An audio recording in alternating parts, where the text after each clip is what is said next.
Sir చెప్పండి. Next elections వస్తున్నాయి కదా, చంద్రబాబు నాయుడు గారా జగన్మోహన్ రెడ్డి గారు ఎవరు గెలుస్తారు? జగన్మోహన్ గెలుస్తారండి. ఎందుకు మళ్ళీ జగన్మోహన్ రెడ్డి? ఎందుకంటే చంద్రబాబు ఇంత ముందు ప్రతి ఒక్కరికి డోకరా మాపి సున్నా డోకరా మాపి అన్నారు.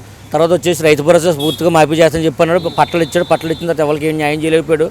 తర్వాత వచ్చేసి డిగ్రీ చదువుకున్న పిల్లలందరూ కూడా 10,000 రూపాయలు నెలకేస్తానని చెప్పాడు. ఎవరికి ఏడు మానేశాడు.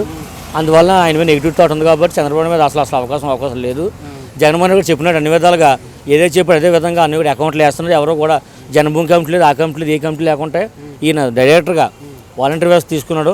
నాయకులకు సంబంధం లేకుండా ఎవరైతే వాలంటీర్ ఉన్నారో వాలంటీర్ క్లస్టర్లకు వెళ్ళండి, నాకు ఏమైనా మీ ఇంట్లో మంచి జరిగితే నాకు ఓటు లేదు మానేని చెప్పి ఆయన క్లియర్గా చెప్పేస్తున్నాడు. ఆయన ఈయన ఏంటంటే పవన్ కళ్యాణ్ నరేంద్ర మోడీని అందరిని తీసుకొచ్చి రెడీ అవుతుంది తీసుకెళ్ళడానికి చెప్పి మరి ఆయన మాటలు నమ్మాలి, జగన్మోహన్ మాటలు నమ్మాలా?